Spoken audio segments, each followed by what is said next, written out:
Look around your grocery store. Notice something? Corn is everywhere. Soy is everywhere. Wheat is everywhere. But this isn't an accident. And it's not because these foods are healthy. It's because big agriculture makes billions keeping these crops in everything you eat. Here are the top 6 foods the agricultural industry wants on your plate, and the real reason they're everywhere. The US government spends $16 billion per year on farm subsidies. But here's what they don't advertise. Most of that money goes to a handful of commodity crops. The most highly subsidized crops, corn, soy, wheat, and rice, are the most abundantly produced and most consumed, often in the form of ultra-processed foods. So while the USDA dietary guidelines recommend filling 50% of your plate with fruits and vegetables, only 4% of federal farm subsidies support their production. Your tax dollars are funding the exact opposite of what nutritionists recommend. Corn received $116.6 billion in subsidies between 1995 and 2020. That's more than any other crop. But you're not eating corn on the cob. You're eating corn-derived ingredients in over 75% of processed foods. High-fructose corn syrup didn't exist until the 1970s. Now, it's one of the top sources of calories in the American diet. Why? Because corn subsidies make it cheaper than real sugar. Corn has historically been a heavily subsidized crop, and subsidized production and advanced technology are responsible for the efficiency and low cost of HFCS, which can be found in virtually all processed foods, such as ketchup, breads, salad dressings, yogurts, fast food, ice cream, and soda. Here's what makes this even worse.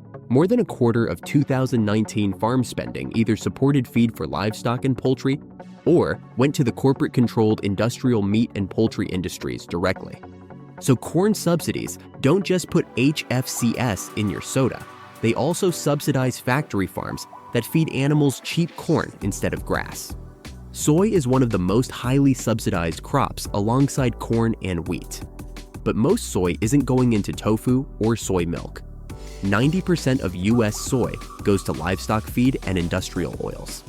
Soybean oil is the most consumed oil in America, and you probably don't even know you're eating it. Check your pantry right now. Soybean oil is in mayonnaise, salad dressing, frozen foods, restaurant cooking oil, bread, and chips. Industrial seed oils, such as soybean oil, are highly processed oils, extracted using high heat that oxidizes the fatty acids, creating byproducts that are harmful to your health. Soybean oil is extracted using a solvent called hexane, and the heating process negatively affects polyunsaturated fats. These oils weren't even in the human diet until the 1900s. Now they're everywhere because subsidies make them dirt cheap. World trade in wheat is greater than for all other crops combined, and global demand is increasing due to the unique properties of gluten proteins, which facilitate the production of processed foods. Translation: wheat makes processed foods cheap and easy to manufacture. The industry loves to slap "made with whole grains" on packages. But here's the loophole. A product labeled "made with whole grains" can be 99% white flour with just a pinch of whole grain added. You think you're buying healthy. You're buying subsidized processed flour. Modern bread wheat varieties have been crossbred to contain greater amounts of gluten, and commercial hybrid wheat seed has been produced using chemical hybridizing agents and plant growth regulators. This isn't your great-grandmother's wheat. It's a heavily modified, industrially optimized crop designed for mass production, not nutrition. Wheat subsidies make it the primary ingredient used for flour in cookies, crackers, breads, and cake products. And it's also added to many other foods for flavoring, coloring, or as a thickening or binding agent. In 2018, 42% of revenue for US dairy producers came from some kind of government support. Economists estimate that US government supports are equivalent to 45% of US cost of milk production, or 71% of the market returns for milk. The USDA's Agricultural Marketing Service oversees the Dairy Research and Promotion Program and the National Fluid Milk Processor Promotion Program. These programs develop and finance generic advertising designed to maintain and expand markets for dairy products. The Dairy Margin Coverage Program protects dairy producers when the difference between milk prices and feed costs falls below a certain level. This is essentially a government-subsidized voluntary insurance plan for dairy farmers that shields them from market fluctuations. The dairy industry received $43 billion in 2016 and $36.3 billion in 2017 in subsidies. Canola oil has practically taken over as the food processing industry's oil of choice. Whether it's mayonnaise, chips, or salad dressings, canola oil is usually one of the first 3 ingredients on the list.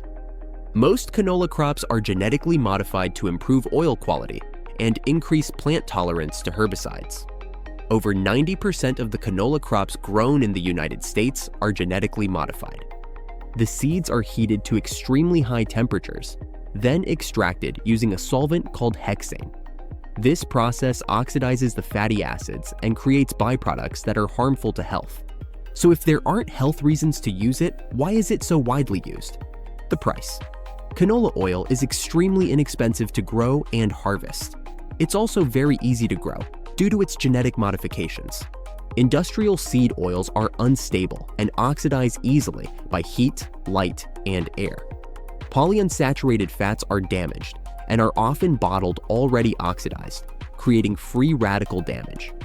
Americans consumed 12 million tons of refined sugar in 2013, with each pound costing 6 cents more than the international average price.